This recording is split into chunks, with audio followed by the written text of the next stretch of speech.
First Nations Health Council. She will have 40 minutes.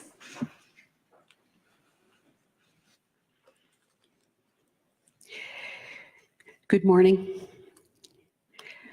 I'd like to thank the elders for the opening prayer this morning and the lighting of the Ikulik. Thank you. And thank you to the commissioners, to the staff. I'd like to acknowledge the families that are here today, the ones that have taken time to tell their stories and put your trust in a process that should bring change for our families and for our communities. I have a PowerPoint presentation. If you could get the first slide up, please. This presentation is done on behalf of the First Nations Health Council. It's testimony to the National Inquiry on Missing and Murdered Indigenous Women and Girls. Next slide. I'd like to cover a brief overview of the presentation that we'll go through this morning. I'll share with you the shared vision and overview of the BC First Nations Health Governance Structure, our calls to action on trauma-informed care, a new mental health funding agreement, our commitment stick initiative, and our culture as our wellness, as well as recommendations and available for any questions once we complete the process. Next slide. I'd like to take this opportunity to acknowledge the traditional people of the Treaty 7 territory. Thank you for allowing us into your homelands to do this important work. The city of Calgary is also home to the Métis Nation of Alberta, Region Number 3. I'm supported today with my colleague, Trevor, from Communications with the First Nations Health Authority. My name is Charlene Belleau. I'm the former chief of Esk'etemc First Nation, also known as Alkali Lake in British Columbia. I've served as 3 terms as chief of my community and several other terms as a council member. I'm also a First Nations Health Council Interior Regional Representative of the Interior Region. In some of my work with the community from Alkali Lake, our community had a vision that we strived for while I was the chief of the community.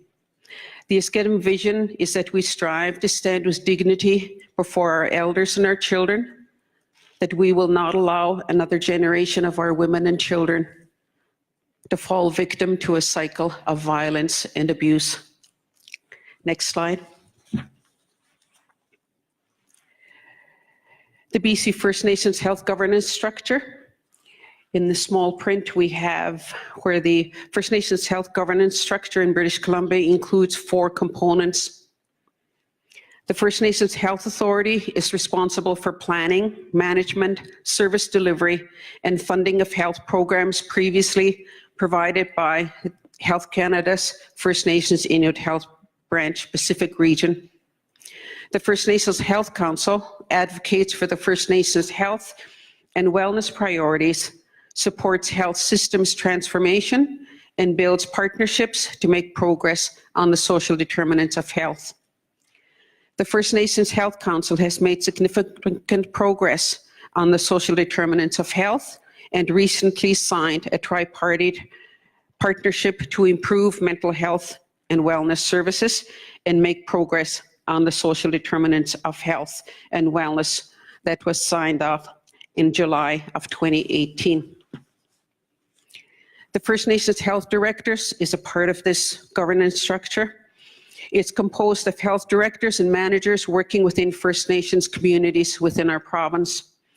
It supports the professional development for health directors and managers and acts as a professional development for health directors and acts as a technical advisory body to the First Nations Health Council and the First Nations Health Authority on research, policy, program planning, and design, as well as the implementation of those health plans. The Tripartite Committee on First Nations Health is the forum for the coordinating and aligning of programming and planning efforts between the First Nations Health Authority, BC Regional and Provincial Health Authorities, and the BC Ministry of Health and Health Canada partners. The First Nations Health Council, the Health Authority, and the Health Directors have a shared vision of healthy, self-determining, and vibrant BC First Nations children, families, and communities. Next slide. Gathering Wisdom for a Shared Journey 9 featured several powerful calls to action, compelling First Nations leaders to be the solution to issues within our communities. These included calls to action on the opioid crisis that we're currently facing, calling for a response to many people self-medicating and at high risk of dying of fentanyl poisoning. Sexual abuse, family violence, incest, and assaults on women and children, and to be self-determining and engaging in healing and nation building. Every 18 months, the First Nations Health Council hosts Gathering Wisdom for a Shared Journey. This coming year, we'll celebrate our 10th anniversary. Gathering Wisdom is an opportunity to provide annual reports to our leadership and receive direction on health. It's an opportunity for our leaders and health leads to engage in a dialogue with federal, provincial, and health, as well as other health systems on the social determinants of health, promising practices, discuss the role of mental health and healing in nation building, and discuss new opportunities to improve the mental health and social determinants of health of our people. Our leadership, again, have taken initiative on several calls to action through these Gathering Wisdom initiatives every year. Next slide. Trauma-informed care. A common theme throughout the calls to action is addressing intergenerational trauma. Trauma causes people to self-medicate with drugs and alcohol. Many leaders are dealing with their own struggles and coping with their own traumas. Exposure to traumatic events can significantly impact health outcomes later in life. At our sessions, leaders have stood up and expressed the need for support in dealing with trauma and to help their communities heal. It's been important for our leaders to acknowledge their own pain and their own trauma as leaders in order for them to provide leadership within their families and within their communities. Creating safe space for conversation about trauma can open the door to a larger conversation about healing at an individual, family, and community level. Next slide. The new mental health funding that's been available to the BC First Nations. The First Nations Health Council, Canada, and BC signed the Tripartite Partnership to improve mental health and wellness services and make progress on the social determinants of health and wellness on July 22nd, 2018. The MOU provides a $30 million grant over 2 years for planning and service delivery for mental health and wellness. The MOU also commits the parties to develop a tripartite plan to build, renovate, replace, and expand treatment centers. The funding is separate from the $30 million. The First Nations Health Council and its partners have 3 months to complete an implementation plan. This implementation plan will outline the process for dispersing funds to the communities and nations. As part of this, the implementation plan will need the mechanism for assessing community readiness and intake process for onboarding new communities. Again, the MOU signed between the Health Council and partners outlines 2 major funding commitments. One is the new approach to funding mental health and wellness services in BC First Nation communities. In the fall, we will work towards a plan to renovate, replace, and build treatment centers in BC. It's important, I think, to note that the $30 million fund is over a 2-year period. It represents an initial investment for planning for long-term funding and demonstration sites for enhanced and mental health and wellness service delivery models. The implementation plan outlines how the partners will operationalize the $30 million fund, including the principles, criteria, and mechanism mechanisms for flowing funding. The First Nations Health Council and BC will work together with BC First Nations to secure long-term planning. Next slide.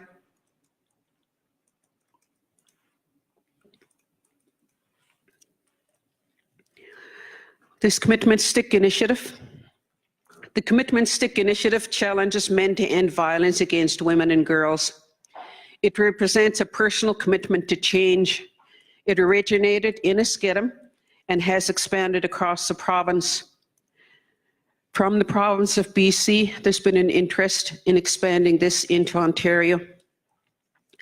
The First Nations Health Council has championed this work through the regional caucus sessions and at Gathering Wisdom. The First Nations Health Authority has begun to disperse grants to support communities in tackling this issue. The commitment sticks are a gift from the Esk'etemc community, who are honored to have hereditary chiefs and frontline workers take up the commitment sticks. It's important that when they pick up the commitment sticks, and all of you will get a copy and a gift of this from us, one is to live violent-free. Stopping violence and abuse starts with me. It starts with me as a chief. It starts with me as a frontline worker.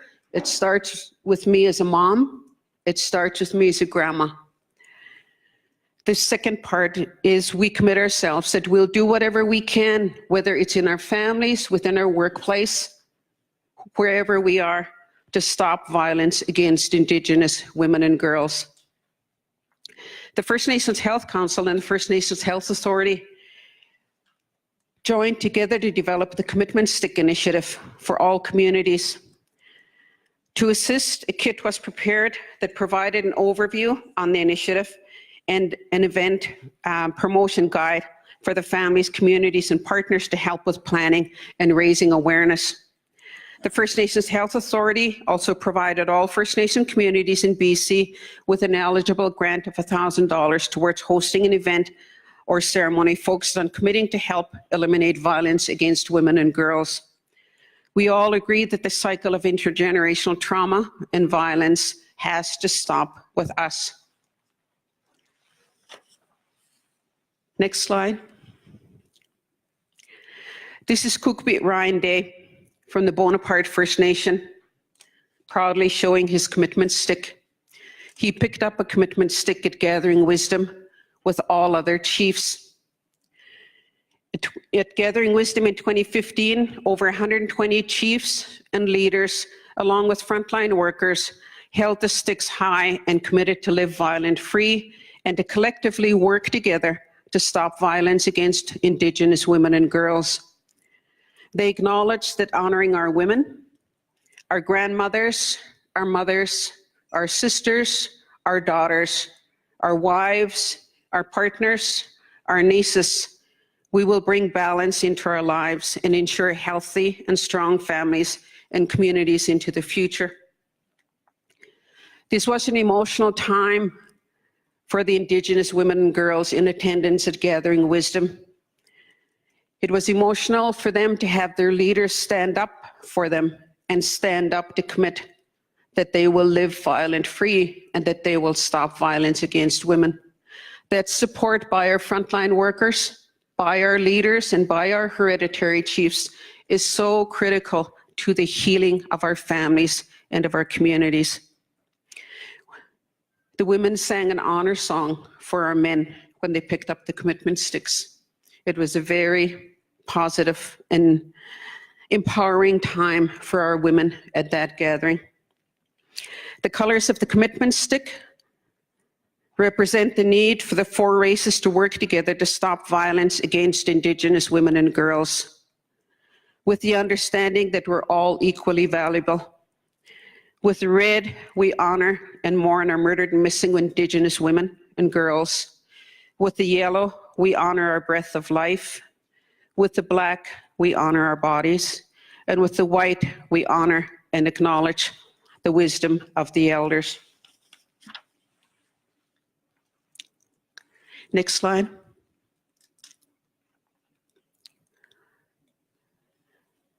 These are two pictures of taking our commitment sticks and putting them into action within the province, and more so within the interior region.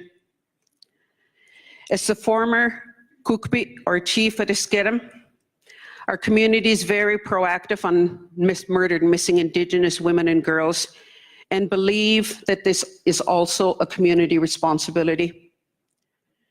The police services have their roles, search and rescue have their roles, but they're limited.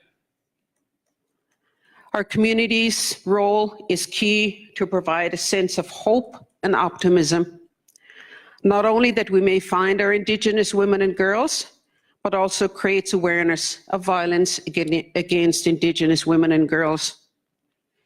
The first poster outlines a search we did for Caitlin Potts. Caitlin Potts is from Alberta. Caitlin went missing within our Esk'etemc territory. I felt a responsibility as the chief to be able to look for her if she's in my homeland. So we organized a search for her.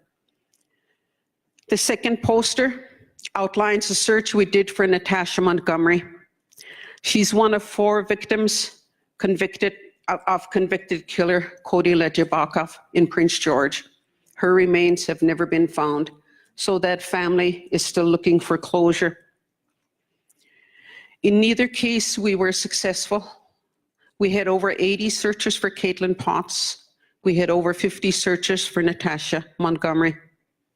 The families were engaged before the search so that they knew we would be out. They joined us and supported us.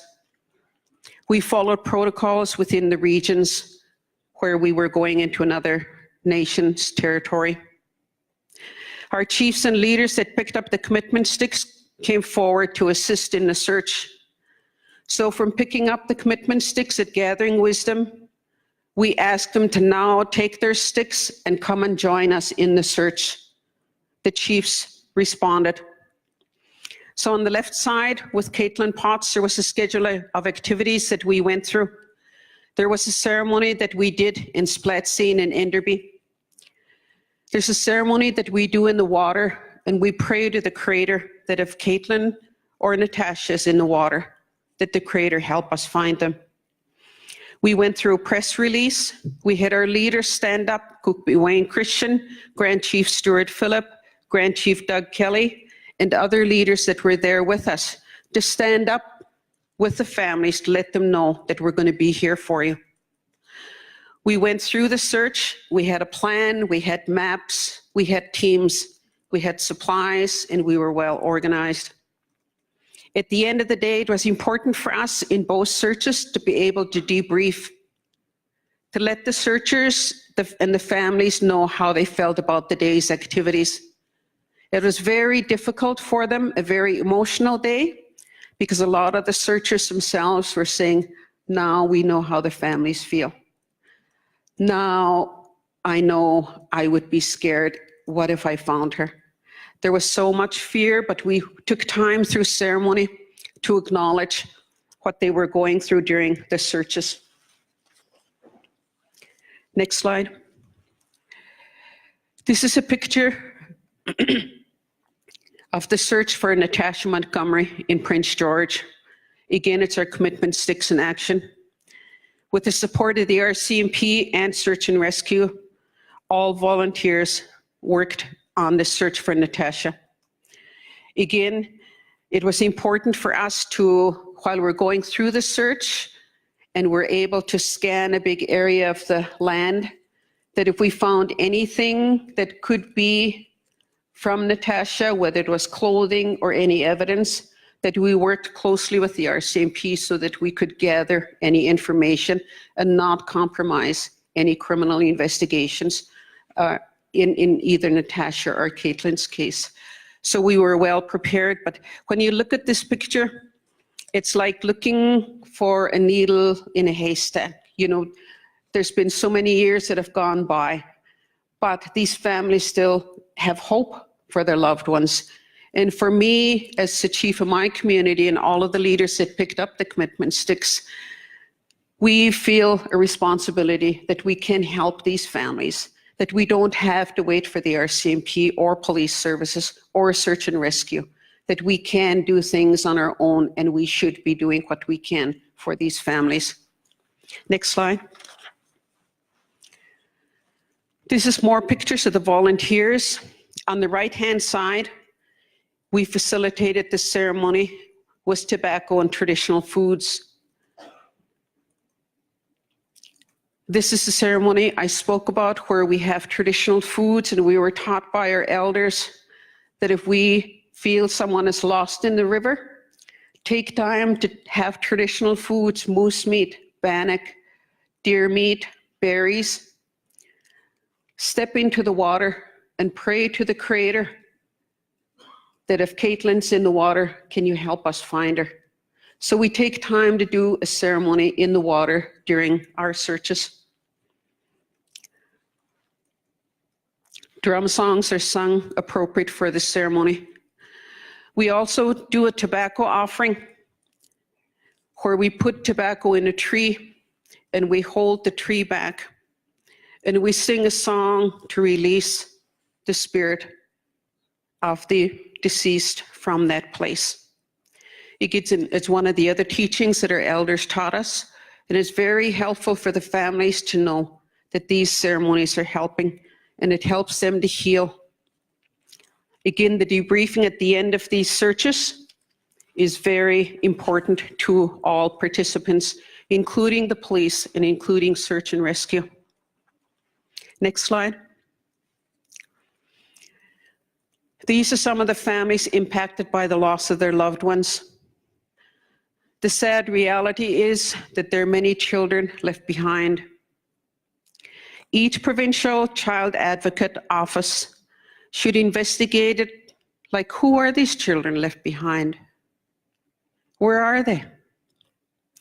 Who's caring for them? And are they succeeding? In many cases that I've been involved with murdered and missing women, whether it was nationally or within the province, the grandmothers, the grandparents end up with the children with no support or assistance from government or MCFD. In this picture, we have Grand Chief Stuart Phillip as one of the leaders with us and one of the other chiefs from the Alberta region. But these are families that are left behind. Next slide. This is on the left side, we have Esk'etemc Jackie Bob. She's been missing for some years in the Honeyquitine area. She was mushroom picking, got lost in the bush, and we've never been able to find her. We went to facilitate ceremony in that area in the hopes of being able to find her. On the picture on the right side, this is Amy Char. Esk'etemc organized a search for Amy Char. Again, she was missing within our territory. The important part of doing the work in our territories, we know the roads, we know the rivers, we know the creeks, and we know where we need to go quickly to be able to be effective. Amy was Chilcotin and in MCFD care. She was left on the side of the road by her foster parents. We trust that our pleas for her to come home, hollering that we loved her, is what brought her home. So while we were searching for her, we knew that she was alongside of the roads and was left there. Although we physically couldn't find her while we were walking, we would just say, Amy, wherever you are, we love you. Can you please come home? Amy, we love you. Can you please come home? Hopefully, us hollering loud enough while we're going up and down the highways and in the bush, she heard us because she returned home that night and she was okay. This was the second or third time that she'd run away from home. Does anyone ever check why she's running away from home or why she has to go back to the same home? It doesn't seem that we do enough to prevent the runaways that we have from the children with MCFD.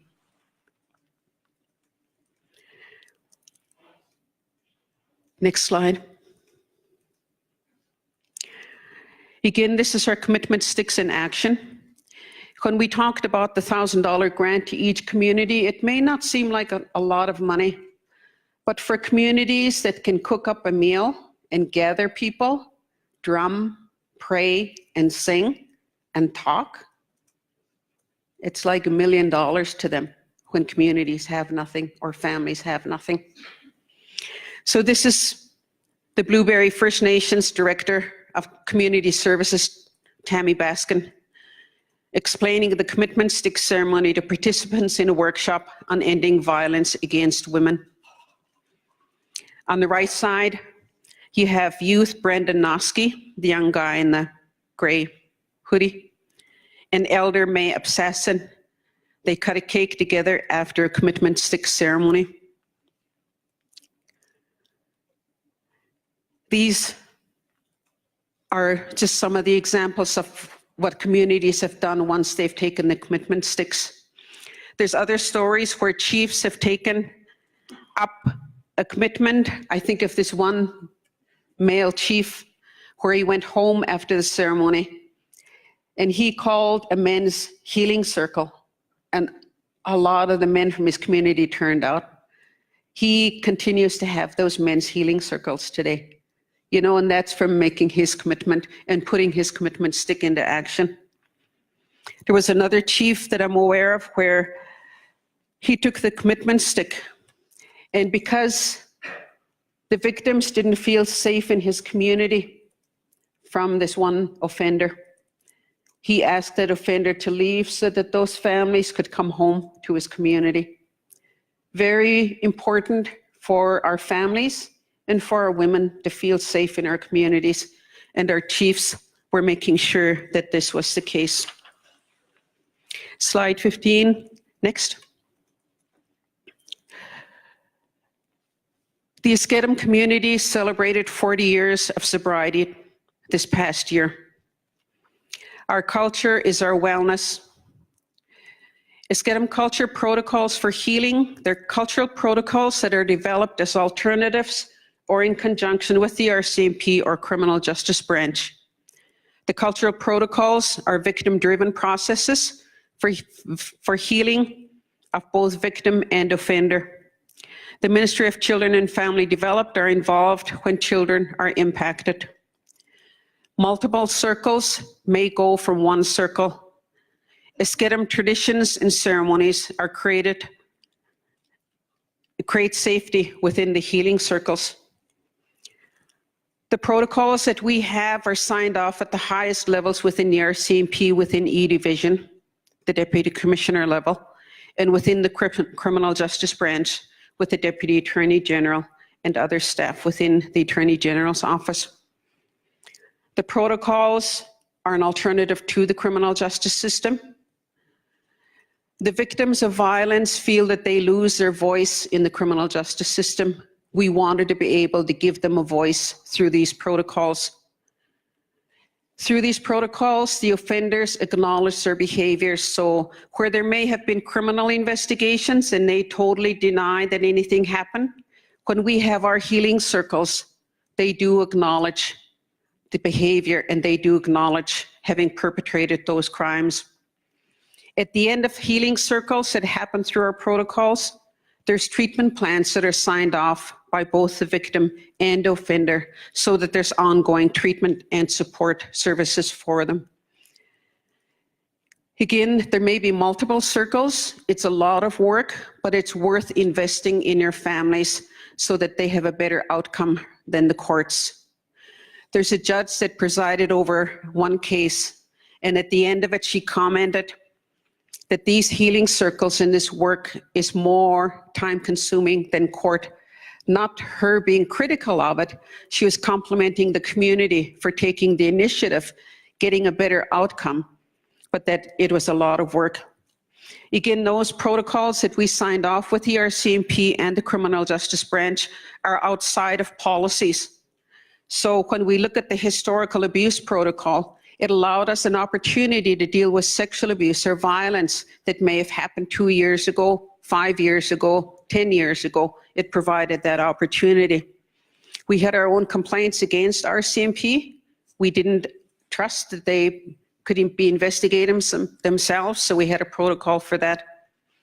Also, the spousal assault protocol that we had, we were able to deal with incidences immediately, again, outside of RCMP policy. But they could see that there could be better results for us with these protocols that we had in place for them. This picture is cute. It's a picture of Tamika and Electra. This is where we want our children to be able to hold each other, feel safe, feel good, be proud, and for us to be always protecting them. Next slide. Our culture is our wellness. Esk'etemc has a strong connection to culture and ceremony over 40 years of sobriety. Our ceremonies provide safe and secure places for healing and reconciliation. Esk'etemc tradition values our children. Our matriarchs were and are our leaders within our community. The women are strong. We decided who the hereditary chiefs would be. We decided who the hunting chiefs would be, the warrior chiefs, the ceremonial chiefs. We're coming back to that place within our community. We have a territory. We have many Esk'etemc speakers. We're reviving our laws. Our children for several generations to come will know who they are, where they're from, and proud to be Esk'etemc. In May of 2017, all of our Esk'etemc community members, children to adults, stood up together to issue a declaration of title and rights to our territory. We're not waiting for the government of Canada or the province of BC or anybody else to say that this is your territory or to acknowledge it. We're doing that work ourselves. There's a very big difference when you take that power and you exercise that jurisdiction for your people. You don't need to be victims of government, police, or anybody else. We have the courage and the strength to be able to change our history, and we have that responsibility. This is a picture of our children. Every year we have a powwow where they make their own regalia, they dance and they sing, they have their own grand entry. The boys bring in the girls. It's a beautiful sight. We're really proud of our children and the work we do with our children. Next slide. In terms of recommendations, we need to create spaces and support for our leaders to start conversations in their own communities about mental health and healing. We need to support our community members through mental health and substance use challenges. We need to support the ongoing call to action initiatives such as the commitment stick, to continue to support the new mental health funding for BC First Nations. Through the successful collaboration efforts of the First Nations Health Council, the First Nations Health Authority, and the First Nations Health Directors, we're providing leadership in governance and advocacy that will improve the health and wellness outcomes for Indigenous women and girls. Esk'etemc has had the opportunity to collaborate our work on murdered and missing Indigenous women and girls with the First Nations Health Council, Health Authority, and the Health Directors. Together, we can create healthier and safer families and communities. There will be further recommendations that will be presented in a written submission to the women from the First Nations Health Council. In closing, I would like to take time to provide a gift from the Esk'etemc and from the First Nations Health Council and to share our gift of the commitment sticks. And we would ask you to be able to make a statement with us that will help to do the work that we have to stop violence against women. So I'm going to ask Trevor to assist me to give out the commitment sticks, and then we have a statement that we'll make together, we'll stand together. So if you could just bear with me for a minute, this will be my closing. So we'll give the commitment sticks out. Can distribute these, that they can distribute these gifts?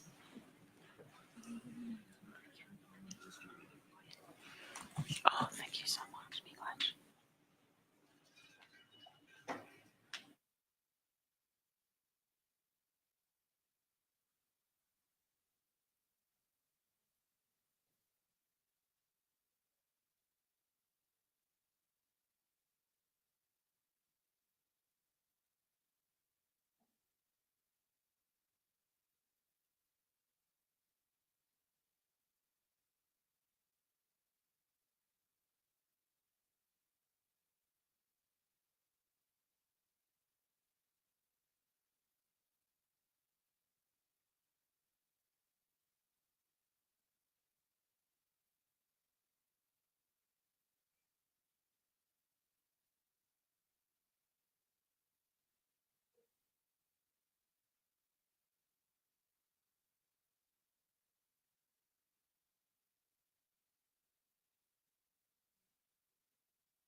I apologize if we don't have enough commitment sticks.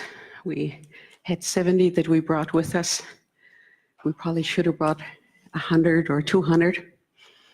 But the commitment sticks are very easy to make. If you look at the commitment stick, it's a dowel, and the colors, feel free to make your own. The other thing that's happened with the commitment sticks is where a chief may pick it up, and when he sees some work happening within the community, and he sees a young man that's willing to stand up and make change, he's given his stick, and then we'll come back for another one. So feel free to make more commitment sticks for the people that you need to have commitment sticks. So if you could all stand with me, we're just going to close with this commitment. And if you could repeat after me.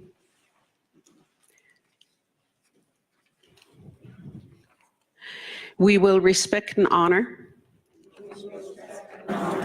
our sacred teachings of the unique role of Indigenous women and girls. We acknowledge that lateral, domestic, or any form of violence is not acceptable. Stopping violence starts with me.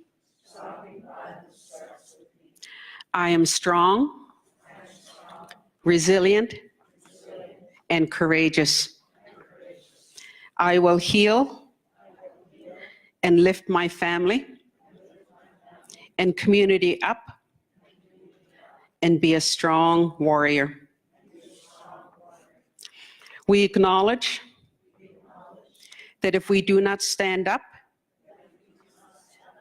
against violence, we are condoning it through our silence and inactions. As such, we commit to standing up to end violence against Indigenous women and girls, and call on all political, organizational, and community leadership everywhere to join us. Esk'etemc, thank you. I'm available for questions. Thank you.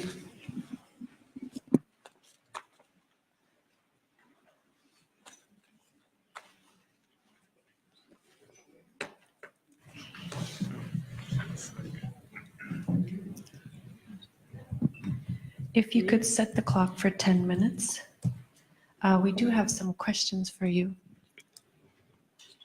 We'll start with Commissioner Eyolfson as he has a question. Thank you very much for your presentation and for the beautiful gift of these sticks, and also for some of the lovely images in your presentation that were up on the screen. I just had one follow-up question.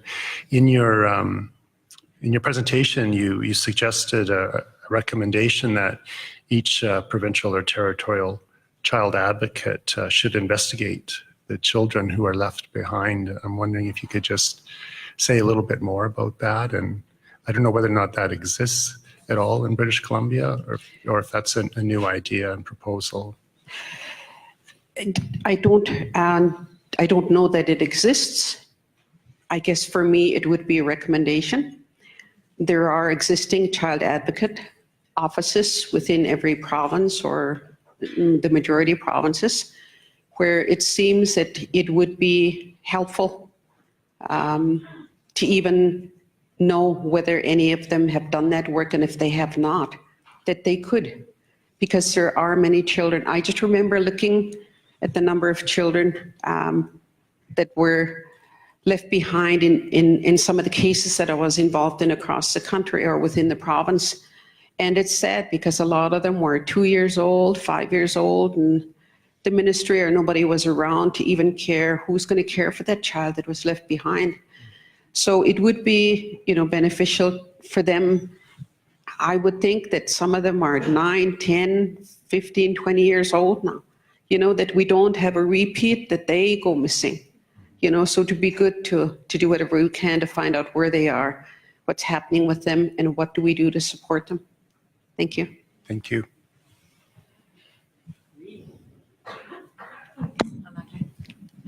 Bonjour, merci. I'll ask my question in English.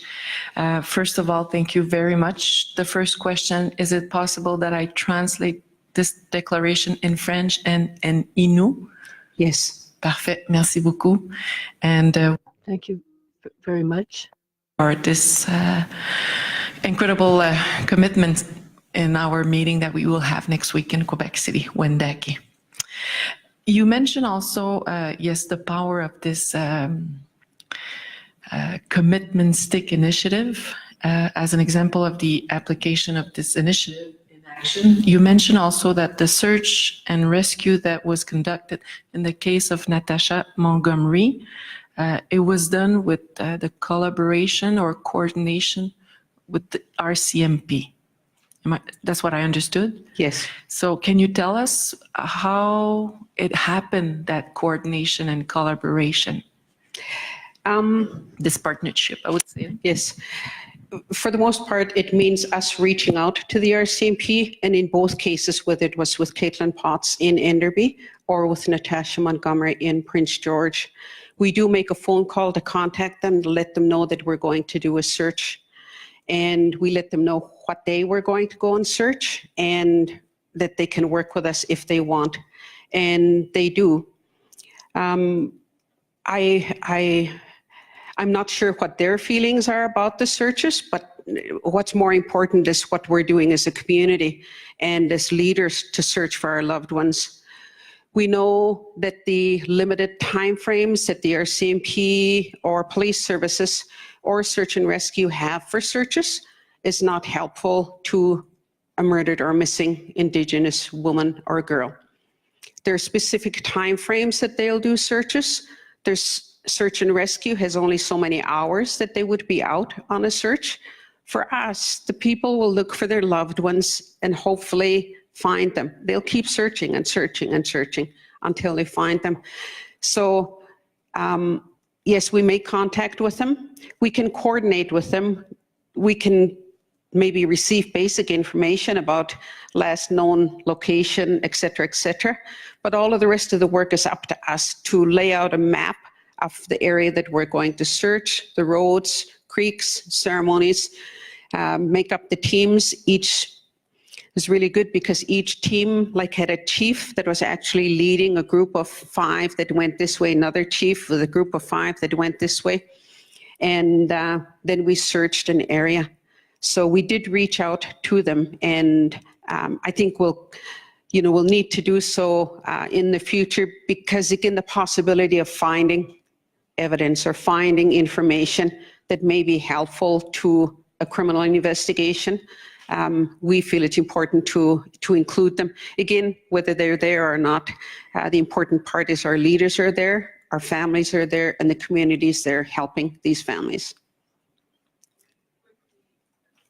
In 30 seconds, if you can, let's say I'm a family member from BC, but my community don't have all the initiative that you do, and I don't live in my community, but we know that my sister and my family are somewhere out there for so many years, but I have information, and RCMP, it seemed like they don't do something. What would you recommend to that family or to those families that feel that the community has no human resource, or like you do, and there's no response from the RCMP? Yeah, I think that there needs to be strong advocacy on behalf of those families.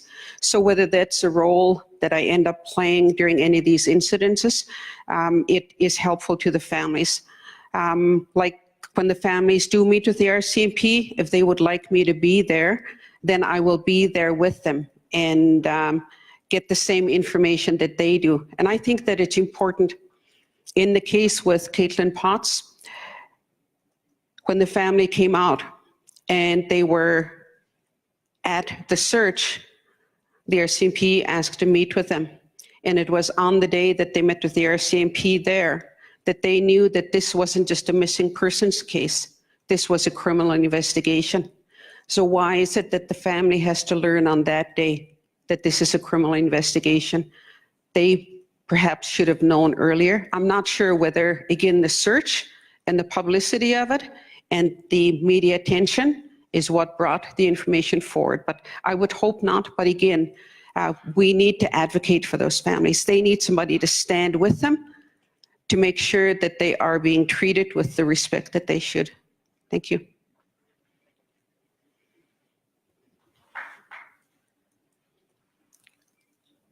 Thank you so much for your presentation and for having us take this oath with you.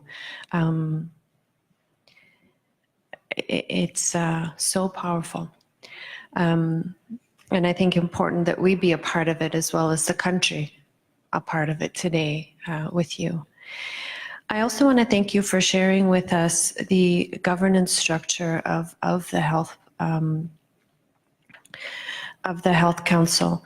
And we've heard across the country the importance of self-determination, especially in health and wellness. And I agree with you completely that you have the inherent right and jurisdiction as a leader and your people to do this. And we've heard about a lot of legal obstacles to that within the country, whether it's a lack of recognition of rights or there being existing agencies and bodies that take up that space that's rightfully yours. Can you share with us your thoughts on this model, the governance model that you've provided as a mechanism for the assertion of self-determination in health and wellness? Is it meeting your desired, is it giving you your desired space for self-determination? Good, thank you. I believe that it is. I think that instead of having a government agency operating out of Ottawa or British Columbia in the BC region. The First Nations Health Authority, the Health Council, the health directors working together to make our own plans and priorities for the funding that we receive to improve the health and wellness of our communities is what should be happening. We have that opportunity to decide our priorities. And if we know that violence against women or dealing with sexual abuse or dealing with the opioid crisis is critical, then we can make those calls to action. We can make sure that the resources are available and provide support to our families and communities to make those actions happen. I don't think that these things would happen if we were still operating with programs and services that were delivered out of Ottawa or out of the BC region as it were back then. So it provides us a lot of opportunities, I think, to be proactive, but also to determine, where and how our communities will engage with us within our different regions within the province, and how we work collectively on something like the Commitment Stick Initiative, on the opioid crisis, on dealing with sexual abuse. To me, that is really important work, and it just feels good to have the ability to make those decisions ourselves instead of anyone else making them for us. Thank you. Just in closing, I just want to thank you again for the opportunity to be before you. I know that we had wanted to do these commitment sticks at the Assembly, First Nations Assembly in July, and they never made time on the agenda. We won't stop. We will make sure that somehow our leaders at that level make those commitments with our families and communities. Thank you. Thank you as well for your presentation, and we look forward to receiving your written submissions. Thank you. Thank you.